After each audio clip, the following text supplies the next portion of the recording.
যুক্তরাষ্ট্র সরকারের বাণিজ্য শুল্কের পরিমাণ কমানোর লক্ষ্যে দেয়া প্রতিশ্রুতি আরও শক্তভাবে বাস্তবায়নে এগিয়ে যাচ্ছে বাংলাদেশ।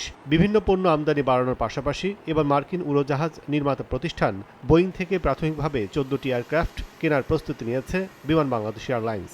ইতোমধ্যে সংস্থাটির পরিচালনা পর্ষদ আনুষ্ঠানিকভাবে চিঠি দিয়েছে বোয়িংকে। বোর্ড মিটিং এ নীতিগত সিদ্ধান্ত হয়েছে যে আমরা বোয়িং থেকে 14টা এয়ারক্রাফট কিনবো। অনুমোদিত 14টি উড়োজাহাজের মধ্যে 10টি ড্রিমলাইনার ও 4টি কেনা হবে ম্যাক্স মডেলের। আর বহরে বর্তমানে 19টির মধ্যে 14টি বোয়িংয়ের তৈরি। বিশেষজ্ঞরা বলছেন, ব্যবসায়িক দৃষ্টিকোণ থেকে এয়ারবাসের চেয়ে সাশ্রয়ী বোয়িং এয়ারক্রাফট। হয়তো 35 পর্যন্ত যাবে এই এয়ারক্রাফটগুলো ডেলিভার করতে।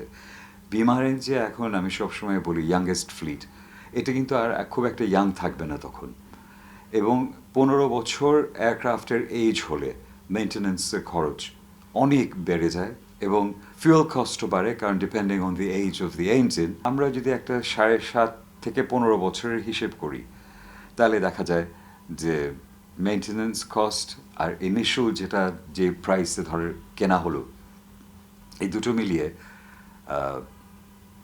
এয়ারবাস যে আরও সাশ্রয়ী সেটা মনে হয় না। 13টি মশলার এক দারুণ কম্বিনেশনে তৈরি ইফাত রশিদ বিরিয়ানি মশলা। উৎসব এখন প্রতিদিন। নতুন 14টি এয়ারক্রাফট কিনতে বাংলাদেশ বিমানের সম্ভাব্য ব্যয় হবে প্রায় 35,000 কোটি টাকা। বহরে যুক্ত হতে পারে 2031 সালের শেষ থেকে 2035 সাল পর্যন্ত।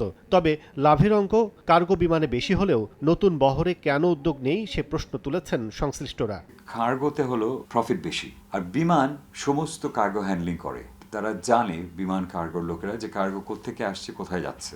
এই মার্কেটটা বিমান আসলে ক্যাপিটালাইজ করা দরকার এবং বিমানের এই যে ফ্লিট এক্সপ্যানশন, আমি মনে করি এই ফ্লিট এক্সপ্যানশনের মধ্যে সিরিয়াসলি কার্গো এয়ারক্রাফট কনসিডার করা উচিত। এবং স্ট্রেট ওয়ে যদি বলে যে বিমান একবারে এত বড় এক কার্গো এয়ারক্রাফট নিয়ে আসবে, তা পারবে কি পারবে না, পারতে তো হবেই, কিন্তু মানে অন্যান্যরা যদি এখান থেকে পারে, তাহলে আমরা পারবো না কেন? বাংলাদেশের সঙ্গে ব্যবসা সম্প্রসারণে প্রায় দীর্ঘ 3 বছর ধরে নিজ দেশের এয়ারক্রাফট বিক্রির লক্ষ্যে কূটনৈতিকভাবে তৎপর ছিল ফ্রান্স ও যুক্তরাষ্ট্র। তবে দ্বিপাক্ষিক বাণিজ্যে যুক্তরাষ্ট্রের সঙ্গে শুল্ক চুক্তির অংশ হিসেবে বোয়িংয়ের কাছ থেকে 25টি উড়োজাহাজ কেনার কথা জানিয়েছিল বাণিজ্য মন্ত্রণালয়। এর অংশ হিসেবেই এবার নতুন এই সিদ্ধান্ত নিল সরকার। কাজল আব্দুল্লাহ, সময় সংবাদ, ঢাকা।